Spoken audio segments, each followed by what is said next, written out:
একটি দেশ যেখানে জঙ্গলের ভেতর লুকিয়ে থাকা যোদ্ধারা পৃথিবীর সবচেয়ে শক্তিশালী সেনাবাহিনীকে চ্যালেঞ্জ জানিয়েছিল। একটি দেশ যেখানে যুদ্ধের আগুনে পুড়ে ছাই হয়ে গিয়েছিল শহর, তবুও হার মানেনি মানুষ। আজ সেই দেশই দ্রুত উন্নয়নের পথে এগিয়ে যাচ্ছে। এই গল্প কোনো সিনেমার নয়, এই গল্প ভিয়েতনাম নামের এক দেশের। আজকের এই পর্বে আপনারা জানতে পারবেন কিভাবে ভিয়েতনামের যোদ্ধারা সুপার পাওয়ার আমেরিকাকে হারিয়েছিল, আর কিভাবে এই দেশটি আজ অর্থনীতিতে বিশাল উন্নতি করছে।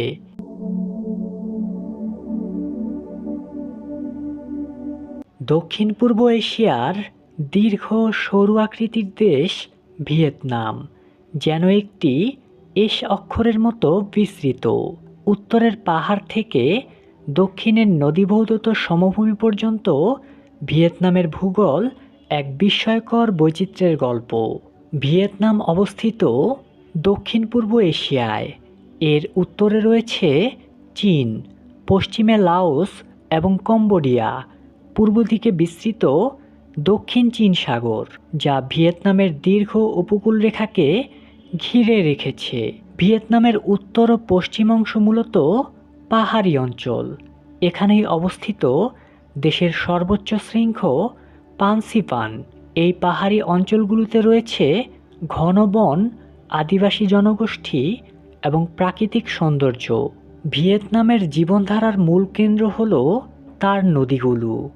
উত্তরে রয়েছে রেড রিভার, যা একটি উর্বর ডেল্টা তৈরি করেছে, আর দক্ষিণে রয়েছে বিশ্বের অন্যতম বৃহৎ নদী ব্যবস্থা মেকং রিভার। মেকং ডেল্টা ভিয়েতনামের কৃষির প্রাণকেন্দ্র, বিশেষ করে ধান উৎপাদনের জন্য। ভিয়েতনামের উপকূলরেখা প্রায় ৩,২০০ কিলোমিটার দীর্ঘ। এই উপকূল জুড়ে রয়েছে অসংখ্য সৈকত ও দ্বীপ। বিশ্ববিখ্যাত প্রাকৃতিক সৌন্দর্যের স্থান হালং বে তার হাজারো চুনাপাথরের দ্বীপের জন্য বিখ্যাত। ভিয়েতনামের জলবায়ু অঞ্চলভেদে ভিন্ন। উত্তরে শীত ও গ্রীষ্ম দুটি মৌসুম স্পষ্ট, আর দক্ষিণে সারা বছরই উষ্ণ ও আর্দ্র আবহাওয়া থাকে। বর্ষাকালে ভারী বৃষ্টিপাত হয়, যা কৃষির জন্য গুরুত্বপূর্ণ হলেও কখনো কখনো বন্যার কারণ হয়। দক্ষিণ চীন সাগরের তীরে অবস্থান করার কারণে ভিয়েতনামের ভূগোল তাকে দিয়েছে গুরুত্বপূর্ণ কৌশলগত অবস্থান। এটি আন্তর্জাতিক বাণিজ্য ও সামুদ্রিক পথের জন্য অত্যন্ত গুরুত্বপূর্ণ। ভিয়েতনামের ভূগোল যেন প্রকৃতির এক বৈচিত্র্যময় ক্যানভাস। পাহাড়, নদী, সমুদ্র আর সবুজ সমভূমির মেলবন্ধন, এই বৈচিত্র্যই ভিয়েতনামকে করেছে দক্ষিণ পূর্ব এশিয়ার অন্যতম আকর্ষণীয় দেশ। হাজার বছর আগে ভিয়েতনাম ছিল বিভিন্ন ছোট রাজ্যের সমষ্টি। এর মধ্যে অন্যতম ছিল ভ্যান ল্যাং। খ্রিস্টপূর্ব ২য় শতাব্দীতে ভিয়েতনাম চলে যায় চীনের শাসনের অধীনে। প্রায় ১,০০০ বছর ধরে চীনের শাসন চললেও ভিয়েতনামের মানুষ তাদের ভাষা ও সংস্কৃতি ধরে রাখে। ৯৩৯ সালে চীনের বিরুদ্ধে বিজয় অর্জনের মাধ্যমে ভিয়েতনাম স্বাধীনতা ফিরে পায়।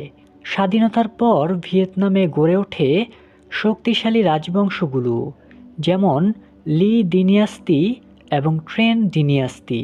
এই সময় ভিয়েতনাম মঙ্গোল আক্রমণ প্রতিরোধ করে এবং একটি শক্তিশালী রাষ্ট্রে পরিণত হয়। ১৯শ শতাব্দীতে ভিয়েতনামকে দখল করে নেয় ফ্রান্স। ভিয়েতনাম সহ লাওস ও কম্বোডিয়াকে নিয়ে গঠিত হয় ফরাসি ইন্দোচীন।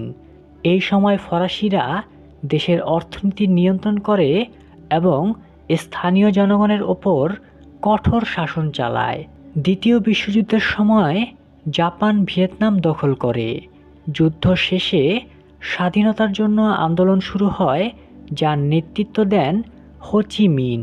১৯৪৫ সালে তিনি স্বাধীনতা ঘোষণা করেন, কিন্তু ফ্রান্স আবার নিয়ন্ত্রণ প্রতিষ্ঠা করতে চাইলে শুরু হয় যুদ্ধ। ১৯৫৪ সালে ভিয়েতনাম ফ্রান্সকে পরাজিত করে এবং দেশটি দুই ভাগে বিভক্ত হয়।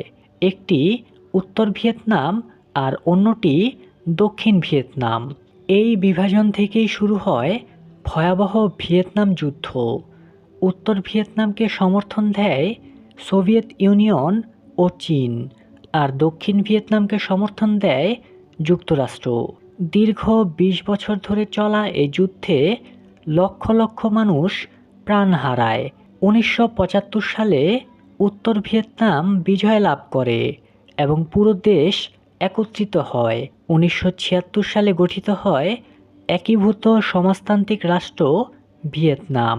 ১৯৮০-এর দশকে ভিয়েতনাম অর্থনৈতিক সংস্কার শুরু করে, যাকে বলা হয় দই মই।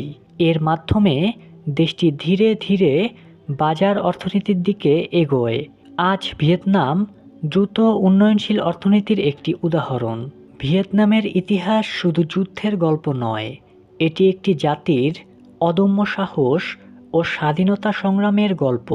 বহু আক্রমণ, উপনিবেশ আর যুদ্ধের পরেও ভিয়েতনাম আজ দাঁড়িয়ে আছে নিজস্ব শক্তিতে, নিজের পরিচয়ে। প্রায় ১০ কোটির কাছাকাছি জনসংখ্যা নিয়ে ভিয়েতনাম বিশ্বের অন্যতম জনবহুল দেশ। এই বিশাল জনগোষ্ঠী দেশটির অর্থনীতি, সংস্কৃতি ও ভবিষ্যতের মূল শক্তি। ভিয়েতনামের জনগণের প্রায় ৮৫% হল কিন জনগোষ্ঠী। তারা মূলত দেশের সমভূমি ও শহরাঞ্চলে বসবাস করে। কিন্তু ভিয়েতনাম শুধু এক জাতির দেশ নয়, এখানে রয়েছে ৫০টিরও বেশি ক্ষুদ্র নৃগোষ্ঠী। এর মধ্যে উল্লেখযোগ্য হল তাই, হমং, খমের, দাও প্রভৃতি জনগোষ্ঠী। এই বৈচিত্র্য ভিয়েতনামের সংস্কৃতিকে করেছে রঙিন ও বহুমাত্রিক। ভিয়েতনামের রাষ্ট্রভাষা হল ভিয়েতনামি ভাষা। এটি ল্যাটিন লিপিতেও লেখা হয়, যা অন্যান্য এশিয়ান ভাষার তুলনায় কিছুটা আলাদা। এছাড়া বিভিন্ন জাতিগোষ্ঠীর নিজস্ব ভাষাও রয়েছে। ভিয়েতনামের মানুষ ধর্মীয়ভাবে বৈচিত্র্যময়। এখানে বৌদ্ধ ধর্ম, কনফুসিয়ানিজম, তাওবাদ এবং লোকজ বিশ্বাস একসঙ্গে মিশে গেছে। অনেক মানুষ নিজেদের নির্দিষ্ট ধর্মহীন বললেও তারা ঐতিহ্যগত বিশ্বাস ও পূর্বপুরুষ পূজায় বিশ্বাসী। ভিয়েতনামের বড় শহরগুলোর মধ্যে রয়েছে হানয় এবং হো চি মিন সিটি। এই শহরগুলোতে আধুনিক জীবনযাত্রা, ব্যবসা ও প্রযুক্তির বিকাশ দেখা যায়। অন্যদিকে গ্রামাঞ্চলে এখনও কৃষিনির্ভর জীবনযাত্রা প্রচলিত। ধান ক্ষেত, নদী আর গ্রামীণ জীবন ভিয়েতনামের মানুষের দৈনন্দিন বাস্তবতা। ভিয়েতনামের জনসংখ্যার একটি বড় অংশই তরুণ।